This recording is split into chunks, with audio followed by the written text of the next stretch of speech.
Tiga. Assalamualaikum warahmatullahi wabarakatuh. Bapak dan Ibu keluarga besar Ahmad Yogyakarta yang dihormati Allah Subhanahu wa taala, kaum muslimin muslimat dimanapun kita berada, alhamdulillah segala puji dan syukur kita panjatkan kehadirat Allah Subhanahu wa taala pada pagi yang mulia ini, hari Jumat 26 Rabiul Akhir 1442 Hijriah. Kita kembali ditemukan dalam majelis ilmu, majelis yang mulia, sampai ikan di lautan hatal hitan, selalu mendoakan dan memintakan ampun kepada orang-orang yang menuntut ilmu karena Allah Subhanahu wa taala sebagai bentuk keridhaan mereka kepada kita para penuntut ilmu. Shalawat dan salam semoga terlimpah junjungan kita Nabiullah Muhammad sallallahu alaihi wasallam kepada para sahabat beliau, para keluarga, termasuk kita semuanya selaku umatnya yang berusaha untuk mengikuti jalan hidup beliau sampai hari akhir kelak insyaallah taala. Amin ya rabbal alamin. Kaum muslimin dan muslimat rahimani wa rahimakumullah. Kita lanjutkan pembahasan kita dalam kitab Faslun fi Tazkiyatin Nafsi li Syekhul Islam Ibnu Taimiyah. Sampai pada paragraf yang kedua. Fa innal ibadata wa zuhda wa tarqiqal qulubi wa tazkiyatan nufusi wa tathhiraha minal amradi wa mu'alajataha minal ahwa'i yajibu fiha ittiba'us sahabati radhiyallahu ta'ala anhum.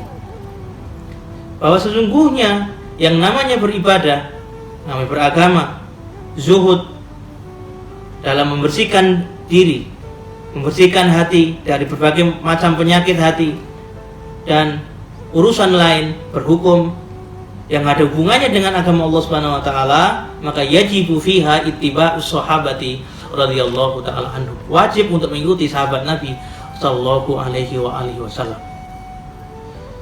Imam Malik rahimahullahu taala berpesan pada diri kita, lan yusliha hadhil ummata illa ma aslaha awwalaha.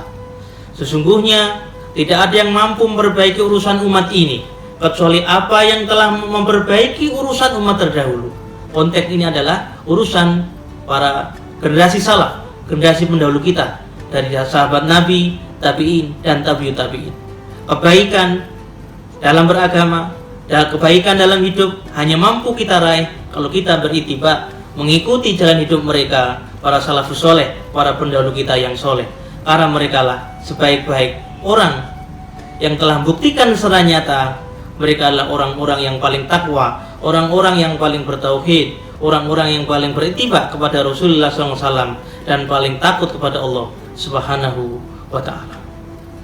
Ma'asyiral muslimin, Bapak dan Ibu rahimani wa rahimakumullah. Mengapa kita harus mengikuti mereka? Mengapa kita harus mengikuti para sahabat Nabi dan para salafus soleh? Fahum a'rafun nasi wa afqahuhum bil Qur'ani wa sunnah. Alasan yang pertama, mengapa kita mengikuti mereka? Karena mereka adalah orang yang paling paham dan paling tahu terhadap Al-Quran dan Sunnah. Mengapa tidak? Wahyu turun kepada Nabi mereka dan mereka selalu menyertai Nabinya. Mereka tahu asbabun nuzul, tahu ayat itu turun dalam konteks apa, kepada siapa, dan dalam hal apa. Para sahabat Nabi SAW adalah orang yang menyaksikan secara langsung wahyu diturunkan kepada Rasulnya Muhammad Sallallahu Alaihi Wasallam. Sehingga tidak mungkin ada orang yang lebih paham dari sahabat Nabi SAW, sehingga mereka lebih tahu tentang agama ini.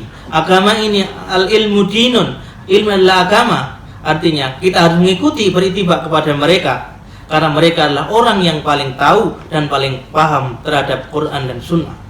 Kemudian alasan yang kedua, faqad zakkahumullahu azza wa jalla fil Qur'anil azim wa ala lisani rasulihil karim bi afdhalit tazkiyati.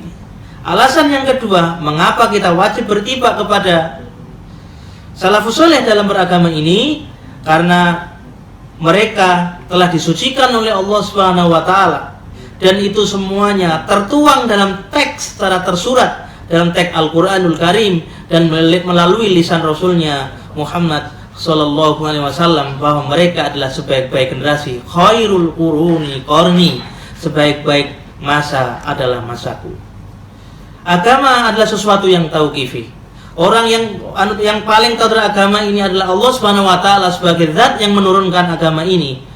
Kemudian orang yang paling tahu selain Allah Subhanahu wa taala adalah rasulnya, para nabi dan rasulnya, dan kemudian yang paling terakhir adalah rasulnya Muhammad sallallahu alaihi wasallam sebagai sebaik-baik manusia.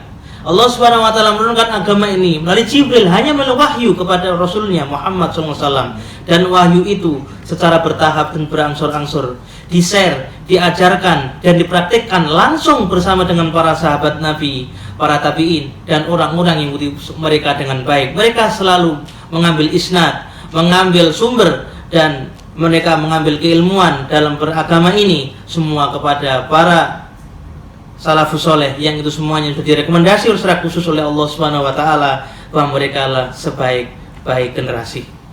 Ma'asyiral muslimin rahimani wa rahimakumullah. Fala tujadu hadhihi tazkiyatu fi ahadin mimman jaa ba'dahum.